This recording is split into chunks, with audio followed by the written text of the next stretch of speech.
everyone, it's Brent. Oh, is my hat on right? I can't tell.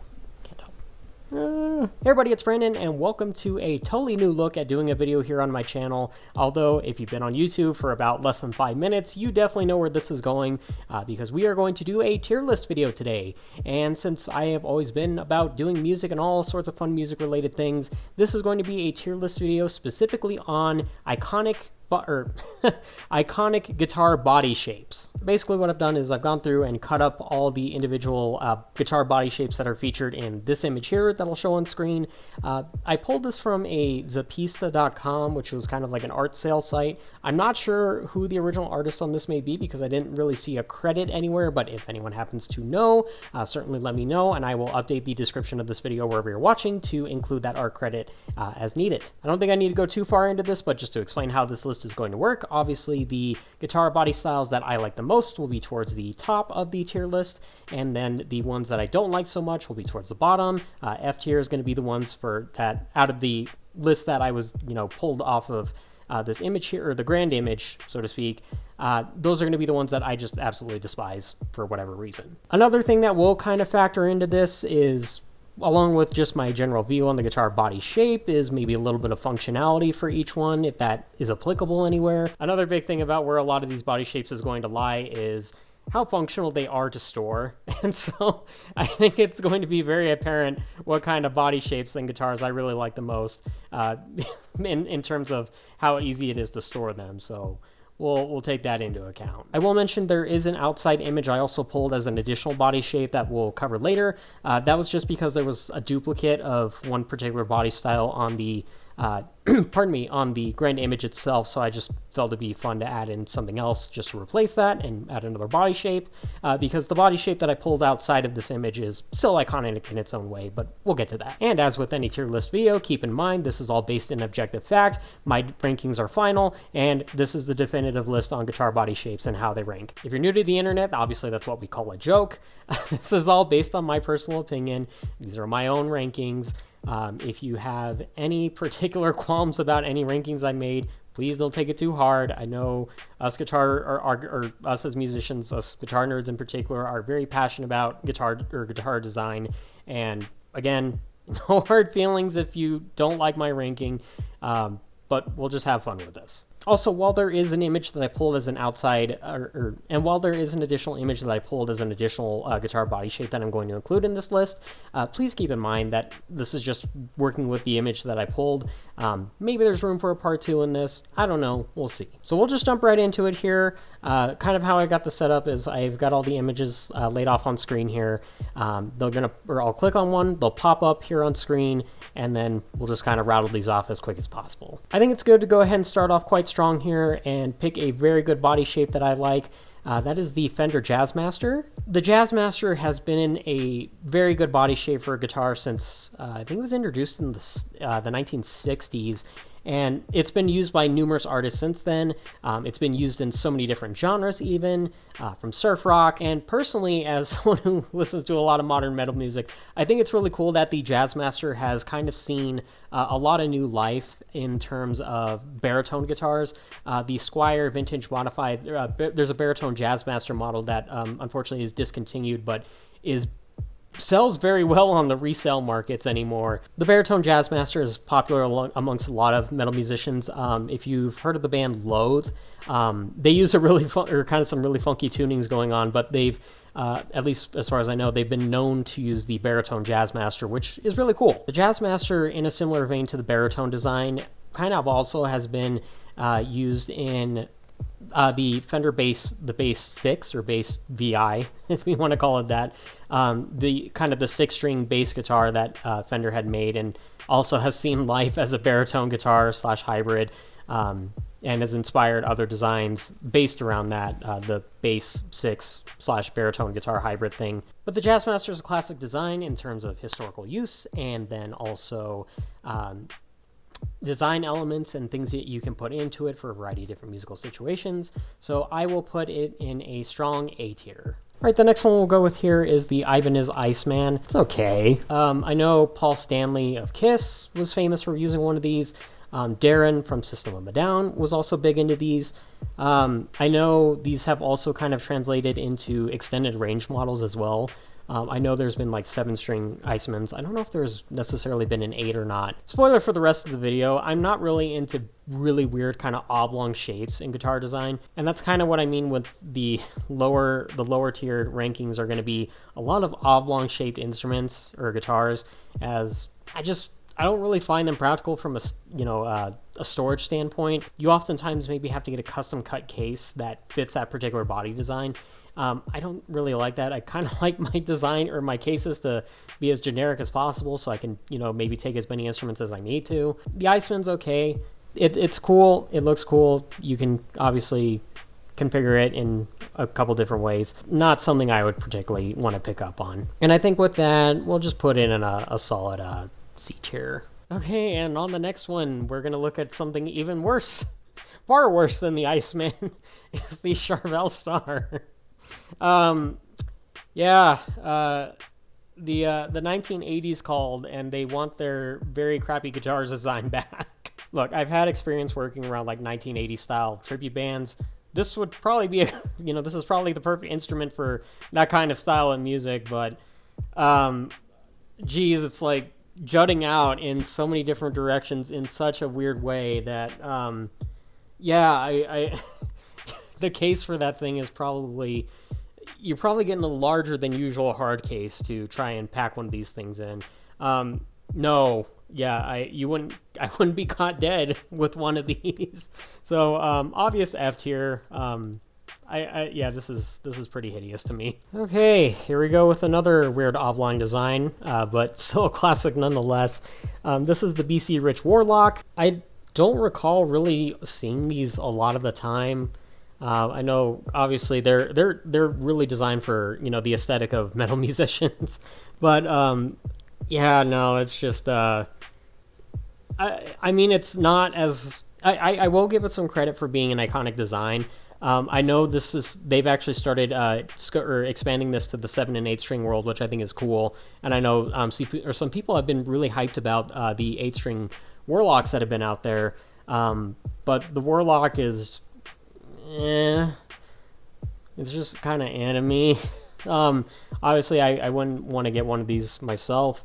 I do respect the people who want to make it look badass and cool. It's not as really stupid looking to me as the Charvel Star is.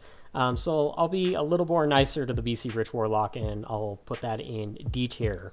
All right, coming in next, we have the PRS 24.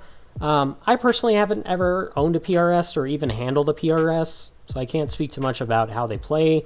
I've just kind of seen them through various people playing them, other musicians that I've known locally, as well as some famous ones. I know Pete Loeffler of Chevelle for quite a long time was using a PRS, and then he's kind of gone since then into some baritone Fender models. It doesn't offend me in any particular way in terms of being any sort of weird oblong shape, but it's kind of like, not really anything that strikes me in any particular way. So I will give this a solid B tier. All right, here we go with another classic. We have the Gibson Les Paul. Obviously, classic guitar design used by many famous rock musician, and even today still has. I don't really see these a lot of the time. I think it was ESP or LTD. They have expanded this particular kind of body shape into the extended range guitar sphere. I know I've seen some like 8-string variations of this design. One of the guitars from Meshuggah, even I think for a time, was using an 8-string Les Paul style body, which I don't think the Les Paul really translates well into that particular sphere of extended range guitar. I think it kind of more fits the classic vibe of being, it's a rock guitar that really looks good with 6 strings. That being said, I've never particularly been a fan of Gibson guitars in general. Though one of the other designs that's in here, I will rank considerably higher than the Les Paul, which we'll cover later. But again, the Les Paul doesn't also really bother me in any particular way with being a weird, shape. These things are easy to store, so I will give it major points for that. So I'll kind of put that in with the PRS 24 as we just saw, and we'll leave that in B tier. Picking up right off the Les Paul would just be the Gibson L5S. I actually didn't know what this was prior to this video, so I had to go look it up. It kind of just looks like a fatter Les Paul. I actually thought this, by the kind of the way the silhouette looks, is I thought it was maybe going to be like a semi-hollow style body guitar. But no, this is just a chunkier Les Paul. Didn't look too much into anyone notable who may have used this particular body design. Basically is kind of the same thing as a Les Paul and kind of carries all the same opinions that I have about it, so we'll stick that right in B tier too. Alright, going next we have the Rickenbacker 330. I think in terms of my in-person experience with Rickenbackers, I haven't personally ever played one of these, but I've seen at least one person who owns a Rickenbacker bass. Different story. I've probably seen more knockoff clones of this particular design than the actual Rickenbacker itself. It always really strikes me as funny when you look at like Rickenbacker listings on like Musician's Friend or something, and it's always like they don't have a price listed. I'm not sure what's up with that. And I know that's a quick Google search away, so I'll have to look into that. I mean, in terms of this particular design, really doesn't appeal to me either which way. Again, it doesn't, look hard to store, though I'm sure maybe those weird kind of cut horns may present a bit of a difficulty with moving that around depending on what kind of guitar case you're trying to run. I don't really see myself ever wanting to maybe even pick one of these up. It doesn't really strike me in any particular way, so we'll stick that down.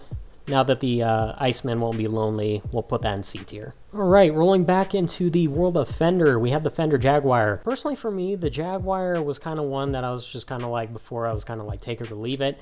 However, I have really warmed up to the Jaguar in recent years, and the sole reason for that is Mike Kerr of Royal Blood. Again, I know that's on the bass side of things, and we're talking guitar body shapes, but Mike Kerr has played numerous Fender Jaguars, with all sorts of different funky tunings. I really like the Jaguar. It looks cool. I've had some sort of aspirations of maybe getting one of these specifically because of Mike Kerr and all the Royal Blood stuff that he's kind of done with the Jaguar. But yeah, the Jaguar is really cool. I like it, and just kind of like the Jazzmaster, we'll put that in a solid A tier. Sorry for the Gibson people in the audience. I am quite a Fender fanboy. You will see that in this video. All right, coming in next here, we have the Gibson Explorer. Well, nowadays, I really wouldn't like the Gibson Explorer so much, just because of, again, its oblong shape, and again, the need to probably have a custom cut case for that particular shape. I will say I do have a bit of a soft spot for the Gibson Explorer, just because I don't think I've ever mentioned this before in any particular video, but my start in music came through playing Guitar Hero as a kid, specifically when Guitar Hero 2 came out way back in the mid-2000s and I got it on the Xbox 360 in particular. The controller for Guitar Hero 2 was a Gibson, or was modeled after a Gibson Explorer. Me as an impressionable young kid was thinking, oh, this is sick. It goes hard. True rock and metal style guitar here. When I get my first electric guitar ever, it's going to be an Explorer style guitar. Spoiler, it was not an Explorer style guitar, which I will clarify on one of these other entries here. Nowadays, would I own an Explorer? Probably not, but I will credit the Explorer because it was, kind of there as one of the first things that got me interested in music in general. So, and for that additional credit, I will put the Gibson Explorer in B tier. Okay, coming in next here is the Parker Fly. You would think that, it's a really kind of round-shaped guitar that I wouldn't be so bothered by this, but I really kind of don't like the Parker Fly. I know we're not really considering headstocks in this, but the headstock of the Parker Fly kind of also matches that weird jut that is on the top side of the guitar. Yeah, it's just kind of, it's a weird looking guitar to me. Well, okay, if I was nicer to the Iceman, which is, much more weirdly shaped than the Parker, I'll put it in C tier, but I kind of don't feel it that much even to put it there. All right, next we'll do the Fender Mustang. To be honest, this is probably one of my least favorite designs that Fender has done. It really just kind of doesn't jive with me all that well. I wouldn't see myself ever wanting to pick one of these up. But again, it's not a super overly oblong kind of weird funky shape thing going on. So I will be a little bit nicer, and I will put it in C tier. I think it'd be appropriate to follow the Mustang up with the Fender Jagstain, which is supposed to be a hybrid of sorts between the Jaguar and the Mustang. Yeah, this is probably even worse than what I think of the Mustang. It kind of looks kind of weirdly proportional. I'm going to put it in D tier. It's, again, not like outright offensive to me into my senses, but it's not something that really I don't think is a pretty looking design either. So, okay, we'll throw it over back to the Gibson side. This is the Gibson SG. So with mentioning the whole Guitar Hero thing and saying that, oh, I would love to have an Explorer as my first, electric guitar. No, my first ever electric guitar that I ever owned was not a Gibson, but it was an Epiphone SG. So obviously Epiphone being the budget brand of Gibson, so kind of the same thing. And I will say nonetheless, I love the SG. It is a great design. You would think kind of with the horns the way they are, you would see it in a lot of rock and metal, and that is true. However, I think probably one of the coolest instances of seeing the SG being used is Sister Rosetta Tharpe. She slammed out a lot of cool tunes on a 3-pickup whammy bar included SG, and I think that's an absolutely cool way to see the SG be used. Would I own an SG today if I had the room for it? Yeah, maybe, with the caveat that I wouldn't probably get like a proper Gibson SG or an Epiphone SG, just because those are obviously on the Gibson scale, meaning that their scale lengths are 24 3/4 inches. I personally am not a fan of that scale. I am very much the Fender 25.5 for life and beyond gang. So if there was like an alternative brand, probably like I don't want to say ESP or LTD again, or maybe even Schecter, but if there was an SG that was at the 25.5 or even longer scale, I would definitely consider looking at owning one of those. So with that, with my childhood experience with the SG and all that considered, and the possibility of, well, not the possibility, but if I had the opportunity to own one again, I will put it in A tier. All right, we'll go with another round of Gibson here. This is the Gibson ES330. This is a semi-hollow guitar, so obviously you see the F-holes in the body there. So the guitar itself, it's a semi-hollow design where it's not necessarily a solid block of wood. Part of it's a little bit hollow on the inside or something to that effect. Sorry if I got that definition totally butchered and I had 15 years of musical experience, but I do know what a semi-hollow guitar is. But nonetheless, I likely spoke too soon with saying that the SG was going to be the highest rated Gibson on this list, because this particular design is also slamming. I love it.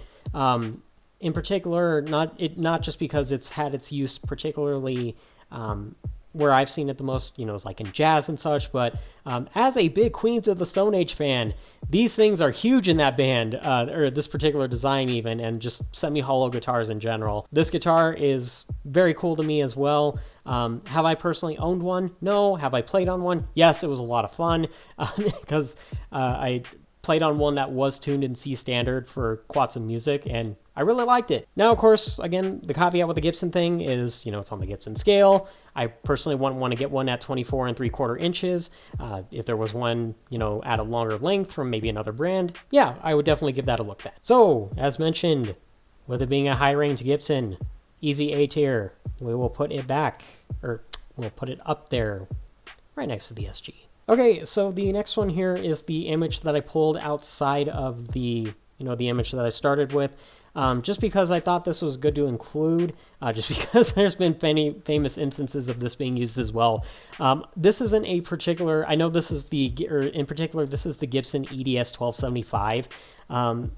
However, I'm not including it specifically as that Gibson model. I'm just including this as a catch-all for the double neck anything. The big thing with me and these kind of double neck designs is, yeah, they do look cool.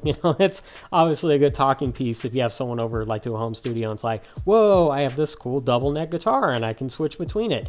I know Jimmy Page of Led Zeppelin, obviously, and with the Gibson EDS 1275, he was famous for using this. I know I've seen of the Led Zeppelin tribute bands here in Denver, quite a few of them will use this particular model just because it is cool. And even there are budget brands imitating the Gibson version of this particular one, where it's kind of the double neck SG thing. However, I think what really you need to ask yourself with any particular double neck instrument or double neck style guitar in particular is, what is the best way that you can utilize it? I know a lot of the time these double neck instruments kind of have like a 12 string on, or like a 12 string and a 6 string design.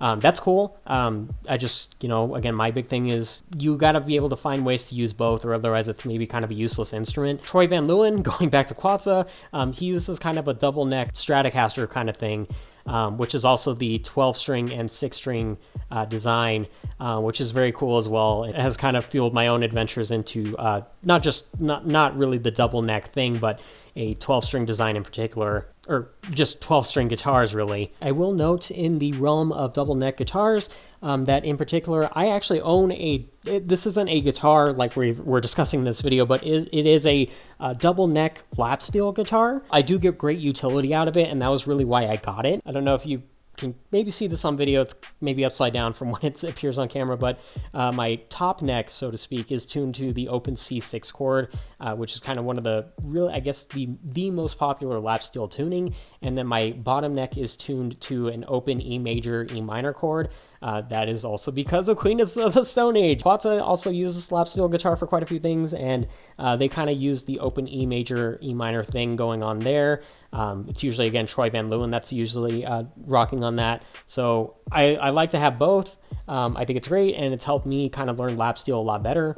But one thing I would also really love to see out of the double neck design that really would kind of work for a lot of the things I like to experiment with lately is I would love to see, and I've tried and I have looked at or searched out on Google for anything that resembles this. A lot of these double neck guitars, you see the 12 string guitar and the 6 string guitar. I personally would love to see, and I know this comes with the stipulation that it's going to be absolute hell to try and retune it and put new strings on it. Personally, I would love to see a 12 and 12 style double neck instrument. So a 12 string guitar and a 12 string guitar that you can switch between. Again, that's a lot of fueled by my love of Queens of the Stone Age. I personally kind of would like to see if, something like where I could have 2 of the 12 string necks that I could switch between like a D standard tuning and an E standard tuning. That would be absolutely amazing for me. I have not seen a production model of one of those, but if there is one, and maybe at a budget kind of deal, I don't want to be exorbitant on some one of the more expensive brand names, but if there is a 12 and 12 double neck guitar out there, please someone tell me what brand, model. I would absolutely love to look into one of those, because that would make my adventures kind of conquering that sonic range so much more fun. And again, I'm willing to take on that. It's going to be a pain to restring it and put 24 new strings onto each neck and get that situated accordingly. But that's what locking tuners are also helpful for, so I don't mind. I will buy locking tuners, put them on both necks, and call it good. So I kind of know that was a bit of a long diatribe. Again, noting that the double neck design is, I really feel you've got to have some good utility, or you got to get your kind of bang for the buck utility out of it. I'll put it in B tier. Again, it's not anything that particularly bothers me, but it's either something that's it's either just a talking piece, or it's something that, it comes in handy in quite a few different situations. I guess we're kind of on a similar track now with Gibson's on this recent run of images here. This is the Warmoth WGD. I had to look this one up before I started this video. It kind of looks like a Pointy, or I don't want to say this, a bulkier SG in terms of the horn design. I mean, it's not anything like super oblong and weird, so it doesn't bother me there. I just kind of think the blockier design of the horns maybe isn't as sleek and sexy as the SG is. But again, it doesn't bother me any particular way, so I'll put it in B tier. Okay, this is the part of the video where I am going to piss a lot of people off, and I'm dearly sorry for this. So next we have the Dean ML. This is probably most famous made by Dimebag Darrell of Pantera. Let me make this abundantly clear. Dimebag Darrell was an amazing guitarist and an amazing musician. He made all sorts of cool sounds on guitars, and I know the Dean ML was pretty much his tool of the trade for what he did in the time that he was here on this earth. But I am sorry, I really do not like the Dean ML. It's not as offensive as the Charvel Star, Probably the Charbel Star is the most offensive to me on this list so far. I can't get behind this one at all. I'm sorry. I know the Pantera fans are probably losing their minds right now. Again, I'm not discounting Dimebag Darrell. He was a great guitarist. I just hate the design of the guitar that he was playing on. So, unfortunately, it's going to be an F tier for me. Please do not go wild on me on this, okay? I respect the man and the music that he made. It's just he didn't play on a guitar that I found visually appealing. And again, I'm just going to get this part of the video out of the way. The Dean Razorback. Everything that I did not like already about the Dean ML gets cranked up a little more with the Dean Razorback. What I think is important to know about the Razorback is before Dimebag Darrell was unfortunately killed, is that he was working with Dean, and I know there's the whole controversy nowadays with Dean and the kind of the lawsuit situation that they're involved in. Dimebag's family has since kind of disassociated with Dean, in particular for reasons that are outside of the scope of this video. But before Dimebag's passing, the Razorback was going to be his kind of signature model that he was going to kind of use going forward. He actually did not ever get to use the Razorback live. From what I understand, there's promotional materials out there of Dimebag working with Dean playing the Razorback, but I understand that this wasn't anything that was used in any kind of official live capacity. Unfortunately, as that being said, it is a very weird oblong shaped guitar. I kind of am really bothered by kind of the weird juts out, the lightning bolts, if we want to call that. Not particularly anything I'm a fan of and anything that I would ever want to own myself. But again, please, not discounting from Dimebag Darrell and the legacy he left as a musician, but the Razorback does not do it for me in any particular way at all. So it will go down in the Dean ML, or with the Dean ML in F tier for me personally. All right, I kind of am having to go through and make sure I don't have any duplicates here. Let's see here. Oh, here's another good one we'll do. The Be Seen Rich Mockingbird. Now, while I have largely been on the track in this video of, kind of not being nice to guitars that kind of have these weird, blocky juts and not being, curvy in all the right places, I actually do quite like the Mockingbird. I think it's a really cool looking design. Obviously, it kind of does fit well into the rock and metal sphere. I don't think I, see this in a lot of other kind of outside of that particular sphere. But the Mockingbird is kind of like, the design of it is kind of oblong shaped, but I think it looks kind of cool. Maybe would I own one of these? I don't know. Maybe not. I don't know. I don't know. It maybe would have to factor into also the scale length, because I know a lot of older BC Riches, they kind of follow the Gibson scale, 24 1/4. So I probably wouldn't get one at that scale. I think BC Rich has kind of also experimented with longer scales on their 6-string guitars as well. I don't think I've ever seen one of these in the extended range form. That would be cool to see, like a 7 or 8 string one of these. But yeah, the Mockingbird is pretty cool. I do quite like it. I will be considerably nice to it and put it in B tier. Let's go here next with the Gibson Flying V. Not particularly a fan, to be honest. Obviously, you cannot play the Gibson Flying V really kind of like this, because otherwise it's just going to start sliding off your right leg. However, I think what the one kind of saving grace of this guitar that is nice in my opinion is it will force you, if you're going to play sitting down, it will force you to play in the kind of classical position, which is what I like to do anyway with my guitars. That's another subject for another time, but I used to play with this sitting down like this, but since then I've moved over to using the classical position for holding with my guitar while sitting down. The Flying V will force you to play it like that, and I think that's cool. That being said, I don't still really quite like it all that much. I will put this down in D tier. And since now I have one in my hand, we'll go ahead and cover, obviously the next one here is the Fender Stratocaster. Now, this is not a proper Fender Stratocaster. This is just my custom Bumblecaster, but it has a Stratocaster style body. For me, the Stratocaster is an easy A tier. It is a super classic design, really translates well in a number of different ways. When the Stratocaster was kind of first introduced, it was running like a 3 single coil pickup pickup kind of deal. I'm more of a humbucker person, so obviously mine runs humbuckers. Yeah, you really cannot go wrong with the Stratocaster. Another really great thing I think works well about the Stratocaster is it really does translate well into the extended range guitar sphere. So like 7 or 8 string guitars. I know these are Schecters, but they kind of do have, they're not necessarily the next one we'll cover in this list, but they're more akin to Stratocaster style shaping. But the Stratocaster does what it does very well, and obviously has been a staple of numerous different players across numerous different genres, again, depending on what sort of configuration you're running with it. So as mentioned, easy A tier. So again, springboarding off of the Stratocaster, we're going to go into the Jackson Soloist. I know this particular silhouette kind of isn't really the best depiction of what this guitar body shape is, because basically the Jackson Soloist, and what I'm just kind of generalized this one as, is kind of the Super Strat shape. Super Strats are, just kind of the Stratocaster body style, but a little pointier on the horns. This is kind of the only Super Strat, guitar that I own.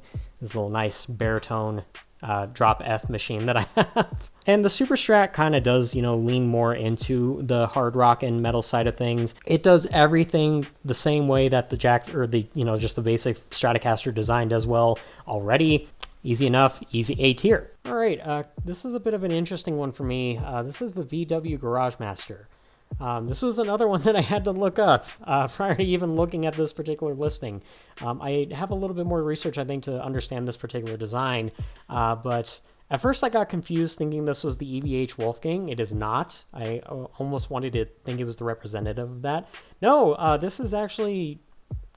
I didn't know this. This was kind of like a surprise collaboration between First Act, a music instrument maker, and Volkswagen, a car maker. I feel like I should have done a little bit more additional research on this particular model before this video, or doing this video, but and the silhouette here isn't kind of true exactly to what this guitar actually looks like.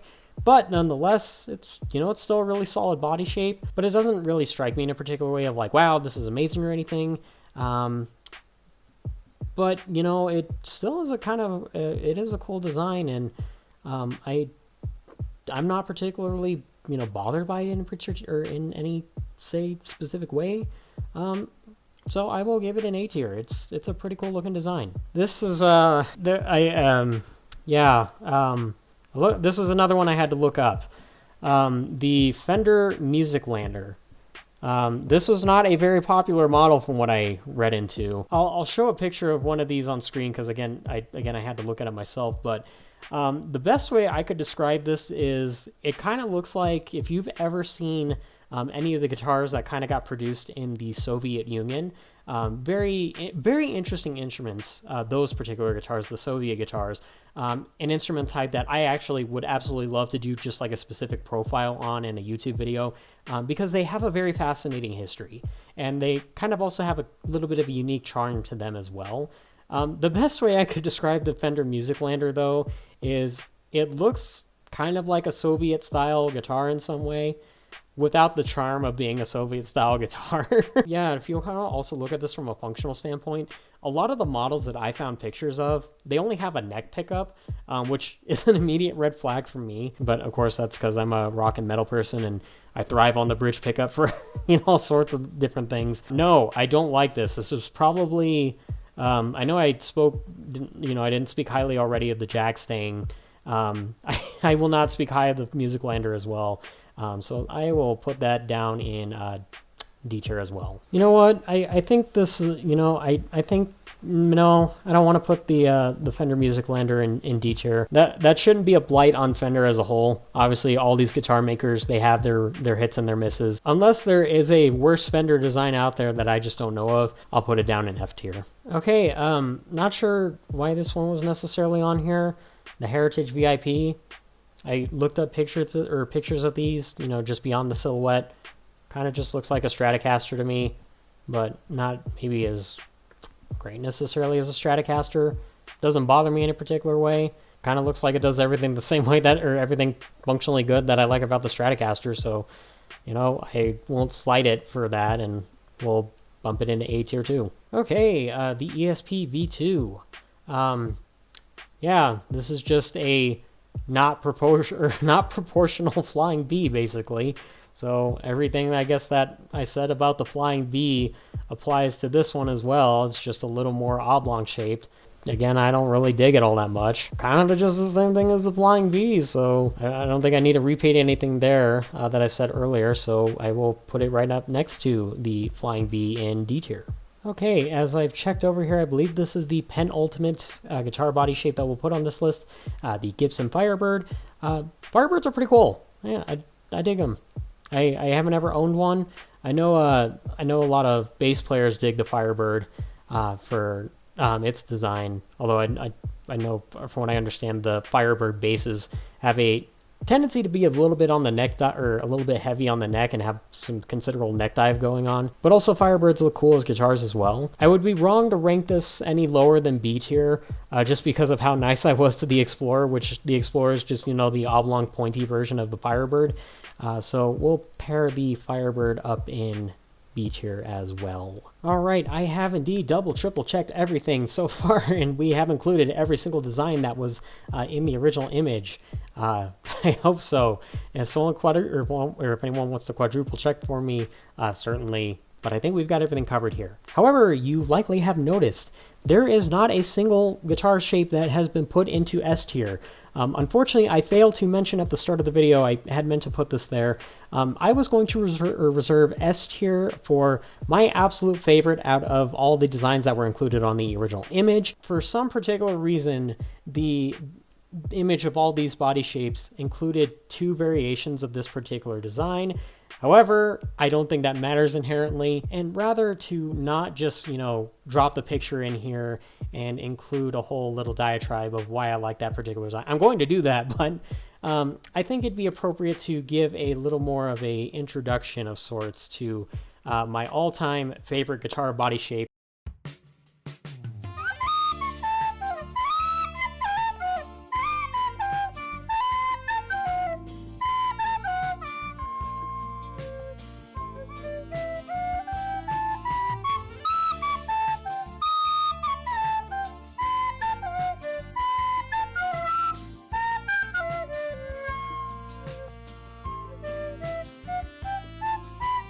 Okay, I'm sorry if that was a little too weird, but without a doubt, my all-time favorite guitar body shape is indeed the Fender Telecaster, and any Telecaster style guitar. It is a design that is perfect in every which way since day one, since it came out in the 1950s. It has been used across multiple genres. There are Telecasters today that are used even in metal music. I'm one of those musicians that's a proponent of using Teles in metal. And certainly us refined people of culture are always fans of Tele Tuesday thirst traps over on Instagram. Okay, sorry, sorry, that's still a little too weird, but the Telecaster is great. It translates well into numerous different instruments. I have numerous 6-string Telecasters. I do have a 7-string Telecaster. I do have the body of an 8-string Telecaster. That was my first ever 8-string before I got the Schecters that I own for extended range guitars nowadays. It's a body shape that translates very well into the extended range game. I'm eagerly awaiting when they finally get around to doing an 8-string production version of Stephen Carpenter's signature Telecaster style guitar that he has, that he's only played in the YouTube videos of Deftones songs. There is a 7-string production run of that has been going on for some time, not the 8-string one, but you could put 10 strings on a Telecaster and I'm still gonna gawk at it. I don't care. I love the Telecaster. You can't go wrong with it. My personal favorite Telecaster that I own and that I still need to do a video about how I built this thing on, this is my own personal custom baritone Telecaster that I made out of various sorts of parts and such in this super bright pink, and obviously the inspiration for my pink studio that I have here. For the purposes of the image that I pulled all these from, I don't know why they specifically included the Fender Telecaster and then the thin line Telecaster. They're essentially the same thing. The thin line is just kind of a semi-hollow design. I've known many a Telecaster player in all sorts of different genres, both on the famous level and then also from local musicians that I've worked with that absolutely kill it on Telecasters, and that's been kind of their mainstay. What more can I say? This, and even as this, my favorite one here is it is an offset kind of Telecaster body shape. I don't care. It's still a Telecaster to me, and it's beautiful all the same. Automatic S tier. It is the single greatest S for single greatest guitar body design ever created. And I had a feeling that I was going to speak too soon. There actually is one more body design. Oh no, I ruined this. I've ruined the build up to the Telecaster. Now I have to put in one more body design here. Damn it. Okay. The Z body. Another one I had to look up. I'll make this quick. Doesn't bother me in any particular way. Yeah, it does kind of have an offset, or a little bit of an offset design as well. Yeah, looks cool. Maybe would be a sick or a cool little one to own, but not maybe one I'd particularly own. We'll scoot it off here real quick into B tier. Okay, now that is the end of the video, everybody. So here's the final ranking. Again, if you have any particular designs you're passionate about, I certainly would love to hear from you wherever you're watching this video. Again, guitars are cool things inherently, so I'm open to discussion about any sort of fun aspect about guitars in general. And if you did like this video, I certainly would love to hear what your thoughts were. Maybe this could be a returning format. There's numerous other guitar topics that, could work in a tier list video that have already been done by other YouTubers that I certainly would be willing to explore. But I hope you enjoyed this video, everybody. We will get back to a lot of regularly scheduled cover video fun here pretty soon. But I hope you enjoyed this video in the meantime, and I will see you in the next video.